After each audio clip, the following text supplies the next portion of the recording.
Assalamu alaikum dear viewers. I hope all of you are fine. Today's topic is on past continuous or progressive tense. तो हमारा आज का topic है past continuous और past progressive tense.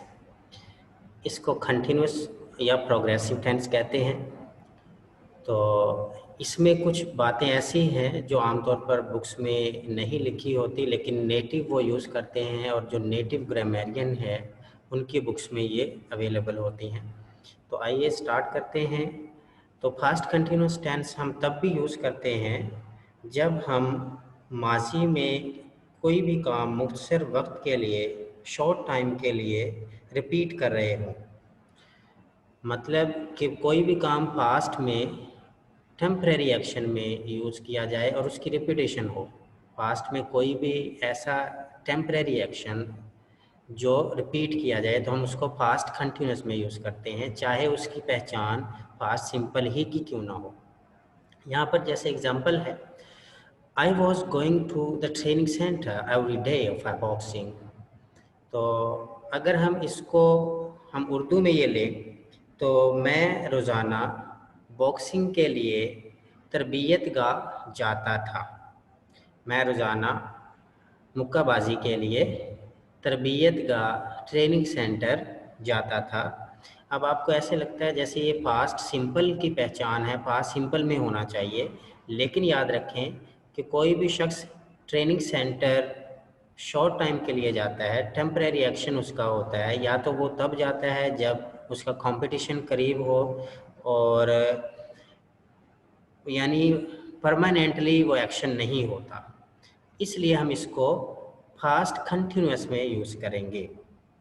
तो फिर उसकी इंग्लिश क्या होगी, फिर सुन लीजिए कि मैं रोज़ाना मुक्काबाजी के लिए, बॉक्सिंग के लिए तरबियतगाह जाता था, तरबियतगाह जाया करता था।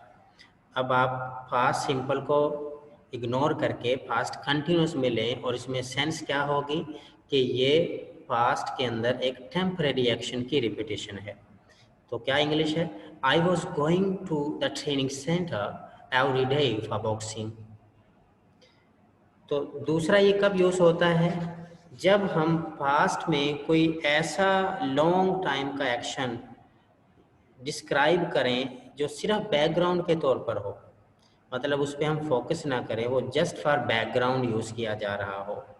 तो पस मंज़र के तौर पर पास्ट में जो लॉन्ग एक्शन को हम डिस्क्राइब करते हैं उसको भी हम फास्ट कंटिन्यूस में यूज़ कर रहे होते हैं। तो मिसाल के तौर पर यहाँ पर एक एग्ज़ाम्पल है कि मेरी I started to get legs pain because I was running a lot. मेरी टांगों में दर्द शुरू हो गया क्योंकि मैं बहुत ज़्यादा दौड़ता था। अब क्योंकि मैं बहुत ज़्यादा दौड़ता था, ये सिर्फ उसका बैकग्राउंड है, किसका, टांगों में दर्द होने का। असल वो बताना क्या चाह रहा है कि मेरी टांगों में दर्द शुरू हो गया, असल ये बात है। और इसका बैकग्राउंड क्या है, क्योंकि इसमें डिस्कशन ये है कि बहुत ज़्यादा दौड़ता था। अब बहुत ज़्यादा दौड़ता था, उसकी इंग्लिश भी पास्ट सिंपल की बजाय पास्ट कंटिन्यूस में होगी। और रीज़न क्या है, क्योंकि ये बैकग्राउंड के तौर पर यूज़ हुआ है और असल फोकस जो है इस पर किया गया है, लेग्स पेन पर। तो इंग्लिश फिर क्या हुई, I started to get legs pain because I was running a lot.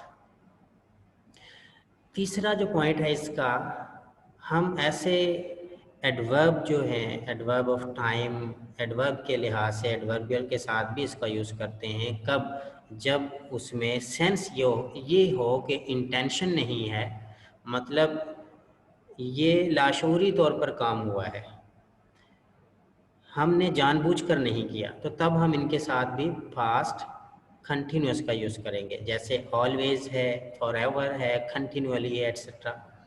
तो फॉर एग्ज़ाम्पल यहाँ पर है कि मैं रोज़ाना कॉलेज देर से जाता था।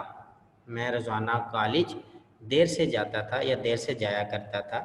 अब आपको ऐसे लगता है जैसे ये फास्ट सिंपल में है, लेकिन ये भी फास्ट कंटिन्यूअस में है। क्यों, क्योंकि हम इसमें ये सेंस लाना चाह रहे हैं कि हम जानबूझकर देर से नहीं जाते।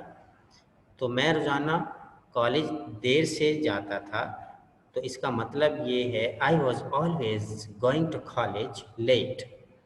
सेंस क्या बनेगी कि मैं जानबूझकर लेट नहीं जाता था। अगर आप इसको पास्ट सिंपल में बनाएंगे, जैसे आपको फील हो रहा है कि मैं रोजाना कॉलेज देर से जाता था, तो ये पास्ट सिंपल में ही होना चाहिए।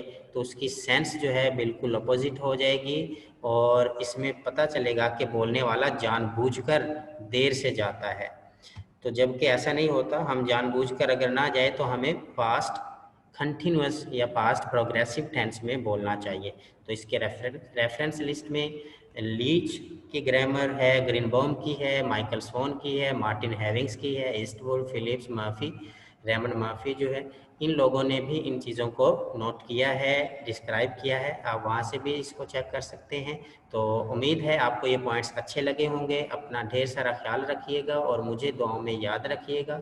अगर आपको ये अच्छा लगे तो हमारा चैनल ज़रूर सब्सक्राइब करें और वीडियो को लाइक करें और बेल आइकन ज़रूर प्रेस करें ताकि हर आने वाली नई वीडियो आपको ऑन टाइम मिल जाए। शुक्रिया। अल्लाह हाफिज़।